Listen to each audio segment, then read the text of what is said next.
Unlock explosive plant growth with this one simple cardboard trick. If you've spent any time in the garden, you know the feeling. You've tried fertilizers, soil boosters, and fancy tools, yet somehow your plants just don't thrive the way you want. There's a secret, one that experienced gardeners quietly rely on but few beginners or even seasoned enthusiasts know about. And the best part? It's free, sustainable, and found right in your home. I'm talking about plain, ordinary cardboard. Why cardboard works. More than just mulch. You might be thinking, cardboard. Really? But hear me out. The power of cardboard isn't in what it is, but in how it works with nature. Gardeners often chase quick fixes, chemical fertilizers that promise lush growth overnight. The problem is, these shortcuts don't actually nourish the soil. They just feed the plants temporarily, often at the cost of long-term soil health. Cardboard, on the other hand, feeds the soil ecosystem itself. When it breaks down, it becomes a slow-release source of organic carbon, the essential building block that keeps microbes, fungi, and worms happy. These tiny organisms are the true heroes of your garden. Without them, even the best fertilizer won't help your plants thrive. Cardboard wakes up these microbial communities, turning tired, compacted, or sandy soil into a living, breathing foundation for growth. For many gardeners, the unseen life in the soil is the missing link. Cardboard provides an ideal environment for microbial and fungal networks to flourish. Fungi, in particular, act like an underground internet, connecting plant roots to water and nutrients far beyond their usual reach. Once these networks are established, your plants can access moisture more efficiently, resist stress from heat and drought, and grow more resiliently overall. Meanwhile, microbes break down the cardboard slowly, releasing nutrients in a way that, really mirrors nature.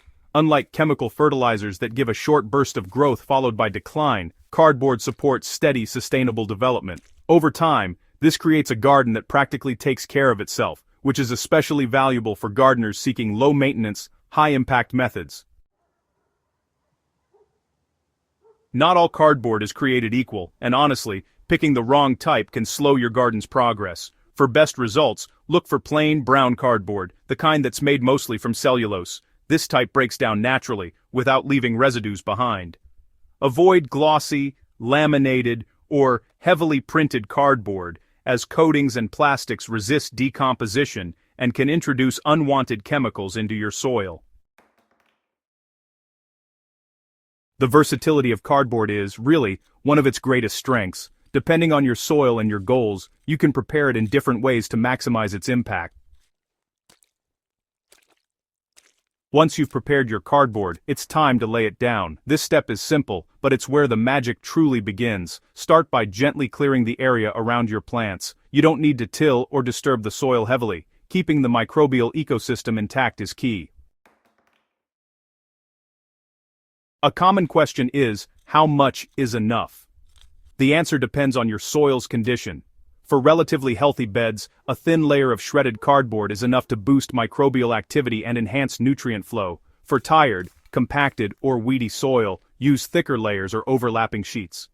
This approach acts like a protective blanket, suppressing weeds, retaining moisture, and creating a more hospitable environment for your plants. One of the most remarkable things about cardboard is its slow-release nature. It feeds the soil over time, meaning you won't need to constantly reapply. Typically, a layer will last a month or more, depending on weather and soil type. When it's mostly decomposed, simply add another layer, and your soil continues to improve year after year. Even before you notice any changes above ground, there's actually some remarkable activity happening beneath the surface. In the first few days, the soil under the cardboard stays moist, so you'll find yourself watering a lot less. Within 1 to 2 weeks, earthworms start showing up in large numbers, naturally aerating the soil and leaving behind those nutrient-rich castings. As the weeks go by, your plants really start to respond with visible vigor. Roots grow deeper, stems get stronger, leaves turn greener, and you might even see blooms appearing a bit earlier than usual. By the 1 to 2 month mark, most of the cardboard has fully decomposed into dark, nutrient-rich humus. At this point, your garden pretty much starts to maintain itself, and you'll notice a steady reduction in maintenance tasks like watering and weeding. Across the United States, gardeners of all ages are rediscovering cardboard as a real soil-building powerhouse. From Arizona all the way to Ohio, reports are pouring in from seniors who have transformed tired, unproductive beds into lush, thriving gardens. One retiree in Arizona used large, cardboard sheets under his tomato plants, and for the first time in decades, his soil actually retained moisture even during those scorching summer days. In Ohio, a couple in their 70s dramatically reduced the time and strain of weeding, turning their garden into a relaxing morning ritual rather than a painful chore. For gardeners who really care about sustainability, cardboard mulch offers another huge benefit. Using cardboard keeps waste out of landfills, cuts down on the need for chemical fertilizers, and helps conserve water by retaining moisture in the soil. It's a method that's deeply aligned with environmental stewardship, reusing what you already have to create thriving, self-sustaining gardens. The beauty of this method is that you don't need to overhaul your entire garden to start seeing results. Begin with just one plant, one bed, or maybe a small section of your yard. Lay down a sheet of cardboard, moisten it, and add a thin layer of compost if you have some on hand. Then, just observe. After a few days, lift the cardboard and take a look at how worms, microbes, and moisture are interacting with the soil. Watch your plants respond. You'll notice leaves darken, stems strengthen, and root systems deepen. Over time, this simple cardboard hack really becomes a reliable, sustainable part of your gardening routine.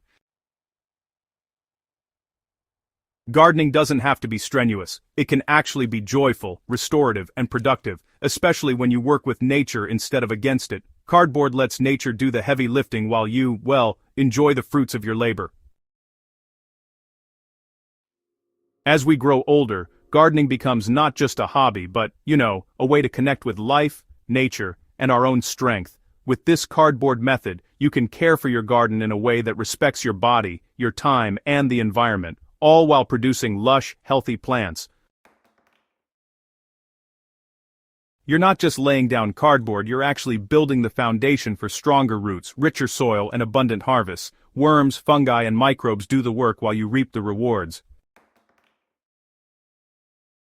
So, fellow gardeners, take this simple, beautiful method, try it in your own garden, and watch as your plants thrive like never before. Your soil is ready, your garden is ready, and now, so are you. If you found this guide helpful, don't forget to subscribe to Soil Power. For more expert gardening hacks, share this article with your fellow gardeners and join our growing community of soil-powered enthusiasts. Your garden, and your future harvests, will thank you.